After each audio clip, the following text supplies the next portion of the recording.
we've talked about, I mean, so much it makes my head spin, is just so lethal into this draft for Breon. The only champions you feel like, I'd say Beavernectin as well. Either way, guys, we are ready. Let's jump onto the rip for game one.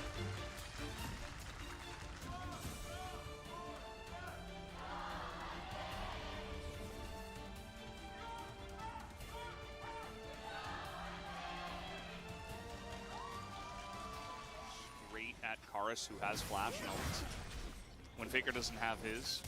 It's kind of interesting, as now they're trying to get on top of Umpty, who does not have his clone, does not have level 6, and does not have his flash anymore. They're going to give first blood over to Owner, but it certainly does feel like, as you were mentioning before, they had some opportunities to go for it, but they've kind of just said, let's wait for a better opportunity, I suppose. And right now, they're going to pick it up. Not sure that Bro have really an angle to get on in here.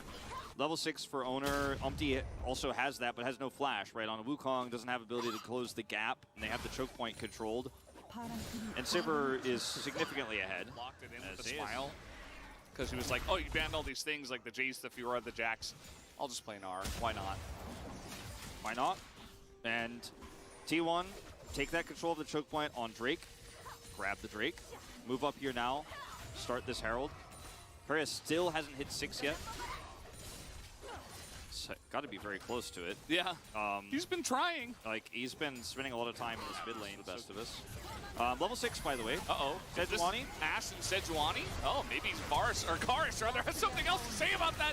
Sweeps in 2 of them and says thank you very much for the free kills. Now Keria's caught out. He's definitely going to go down. That arrow unfortunately misses, but, I mean, who cares, bro? Get 3 kills. I beg you, Lord Chemtech Drake. And it could happen. Bro are trying to set up for this. They must be feeling pretty confident about their current position just because of the last fight. Teleports unleashed. Breon here have 1 ward, but it's going to be cleared, so no flank. And it's Chemtech. They have an Ash arrow in tow here for Keria. Oh, there it is. And now it's just easy follow-up. You would think they would use, like, Owner was definitely thinking about it, and Guma has just been the brunt of all of the action on the other side of the map as he's trying to get the kill here on the Guma. Umpty will eventually be able to do that. As here we go. Faker a little bit low on mana. Umpty here as well. 1v2 as Faker is just trying to run away and buy as much time as possible. As there is another Q from Faker, but eventually Karis will take him down. Now, can we see a cross map here onto Henna? That's what they're trying to set up. Herald over the wall. And Henna is going to back away towards his team. He'll get out just fine, but this is going to be a lot of turret gold going over. These kills, though, are stacking up against T1, right? There's a lot of money on this here. Yes, Keria overstepped a little bit here, but his teammates were so close by. Sivir is pushing mid during this, and Breon eventually just have to pull the trigger. They can't wait any longer because Morgan can get collapsed on, right? He's under what's left of that bottom turret. Wounds on this chain pug chem sword. Zeus is in a little bit of trouble, but he has Mega Gnar on the way. Can they burst him down? Yes, they can as the teleport comes in. Faker's on top of 2 people. He has to flash. As Karis at this point in time, Zeus is just going to take this dragon. Nobody really cares about this. Just going to take it for free. And this happens to be closest to the lane he's in. He's like, oh, I might as well. Feel like I'd rather be farming right now. That's the They can't start it up. T1 very little vision. They're going to start it up, but Owner is really tanky, so he can face check everything and get them positioned early. Let's see if they can actually threaten this, though. Umpty is taking a lot of damage. There's the arrow into Karis. Look at the laser as Karis is just being burst down, and Owner gets in there and steals it away. Very much a flip, and T1 will get away with murder and some more as the Gnar ult doesn't hit too much, but still going to get a lot of value at the end of the day. Karis also might be going down here if Keria has anything to say about it. No, he'll live. But Umpty, maybe not so good for him, as this should be 4 kills and the Baron to the side of T1. Pretty sure he just changed his Anathema's chains to Umpty as Faker spots the guy behind. Yeah. Umpty seen.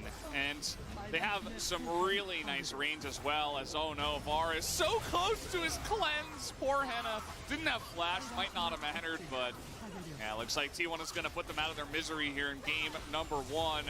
30 minutes in, Zeus has, well, he had a nice shield, and now he's gone. So T1, they lose their Gnar.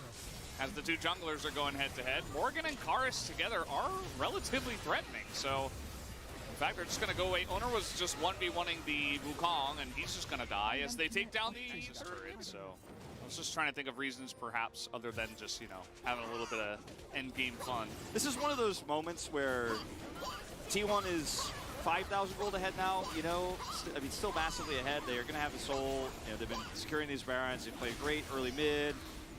And we're, like, trying to find fault. You know, I'm just going to throw this in. I might die. This Umpty's flank might come through here. They are still pushing into an Azir, so this isn't just free by any means, as Henna's trying to 1v1 Zeus here. Decent amount of damage, but Baker just says goodbye to the Karma, as he did flash forward for that one. Doesn't seem to care, but now he's going to get swept up as Karis is pretty low, and he's got a Sivir on top of him, so that should do it. T1 now will be able to push in and end the game. Very clean stuff here until the end, where it was... until it wasn't. There were some rocky moments, but I think we could...